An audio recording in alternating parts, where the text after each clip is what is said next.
Soirée très compliquée pour le joueur du FC Barcelone, Rafinha avec sa sélection du Brésil hier contre l'Argentine, défaite 4-1 de la Seleção. Et à noter que Rafinha, les gars, il était très attendu parce qu'avant le match, il a fait de grosses déclarations en gros en parlant de l'Argentine qui voulait absolument les battre, il avait marqué contre eux. Et le problème, c'est qu'il a fait un match très moyen, Rafinha.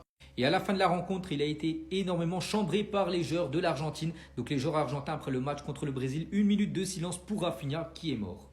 Du coup, avec ce match de Rafinha avec le Brésil, c'était le dernier match d'un joueur du FC Barcelone pendant cette trêve. Et du coup, on peut faire le point par rapport au temps de jeu des joueurs du FC Barcelone pendant cette trêve. Donc le joueur qui a le plus joué, c'est le jeune Hector Ford, le jeune joueur de U19. Il a joué 228 minutes avec la sélection U19 de l'Espagne. Mais sinon, en joueur de l'équipe première, c'est Jules Koundé. Il a joué 210 minutes avec l'équipe de France.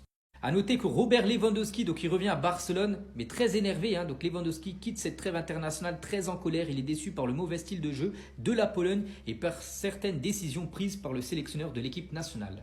Et concernant le match demain soir, le Barça reçoit Osasuna, on peut voir la compo qui pourrait être titulaire demain avec bien sûr Chesney au but, donc Jules Koundé à droite, Baldé à gauche avec Eric Garcia et Inigo Martinez dans l'axe.